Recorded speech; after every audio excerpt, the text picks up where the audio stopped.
Let's now move forward to have a look at the place and role of English language in various language and education policies. To start with, we can say that Pakistan never had a clear language policy which could have stated the roles of various local and international languages spoken in the country. We always missed it.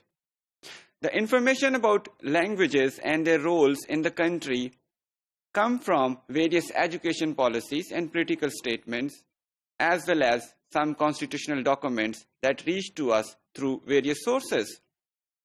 And we derive the official statements about the languages from these documents. We could see that after the making of the country in 1947, the policy was that English would continue as an official language as long as Urdu replaces it. But it hasn't happened so far. We could see that.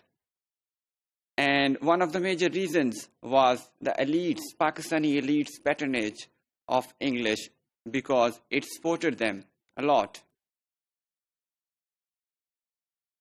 The first policy statement in relation to the languages in the country came in form of Pakistan Education Conference in 1947. This conference recommended the continuation of English as an official language, but also supported the promotion of local languages for various cultural reasons, especially the promotion of the culture of the country, as well as the promotion of Urdu as an official language in the coming years.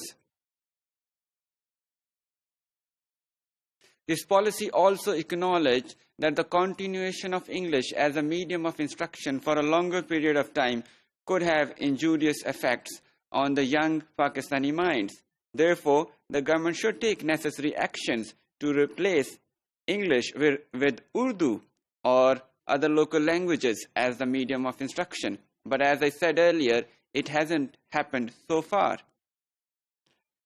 The British government, the colonial British government, and its successor Pakistani government rationed out English because it was a political and official convenience for them. They supported Urdu as well because some of the bureaucracy and political elite belong to the speakers of this language, and this language could also provide them cheap, lower level bureaucracy. Even armed forces created their cadet colleges based on English medium systems of British people. There were minor changes in the policies introduced by the British during their regime, but overall, after the independence, Pakistani government continued with the education and language policies of the imperial British people. Then came the language policy of 1969 after the Sharif Commission's policy of 59. Sharif Commission's policy also recommended similar things, the continuation of English as an official language for some time, and then there would be a possible replacement of English with Urdu. The 1969 education policy was interesting in the regard that it acknowledged Urdu as a language of West Pakistan and Bengali as the official language of East Pakistan in the coming years, and then the both languages at central government level by 1975. And this policy was specific to the political conditions of that time. We could see that Pakistan was undergoing a transition at that time. The policy also talks about the change of medium of instruction, but it linked it with the replacement of English with local languages in official circles. We have the Constitution of 1973, which also recommended that English should be replaced with Urdu in the coming 15 years. Then the education policy of Zia regime, which was basically focusing on the Urduization and Islamization of education in Pakistan. It was quite strange that the policy of Zia regime focused on making various spheres of education in Pakistan based on Urdu and Islamic concepts, but there was a mushrooming of English medium schools in this era. This is an interesting point of investigation for the students of ELT. Then English policy of 1989, 90 and 1992, which were made by the democratic governments which emerged after the departure of martial law regime of Zia.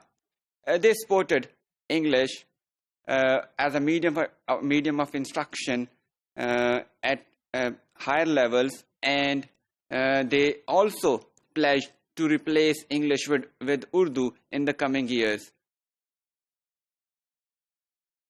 The education policy of 2009, which is the recent one, also recommended that Urdu should be promoted, but it also introduced English as the medium of instruction from grade 4, which was quite significant as compared to the previous policies who talked about the replacing English with Urdu.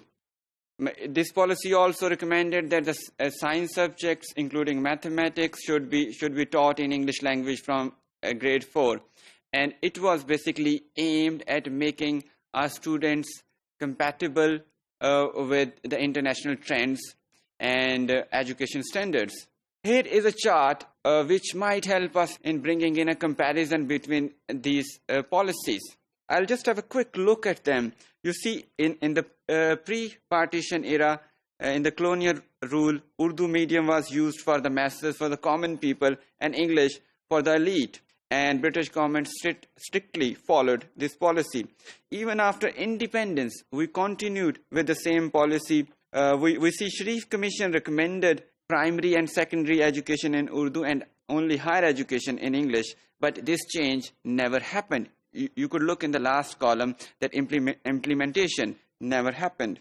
And then 1973 Constitution came with the similar recommendations. English to be replaced by Urdu within 15 years, but never happened. Ziaul Haq regime, Benazir Bhutto regime, they talked about the same things, but never happened. And then we reached to 2009. This policy is the most recent one. And we are still talking about some abstract things which are yet to be found in reality. I'll just end this discussion with a question for my listeners. How far these policies were practical and were actually practiced by the rulers and policy makers? This is a serious question. Most of it was based on political rhetoric and were never meant to be followed practically.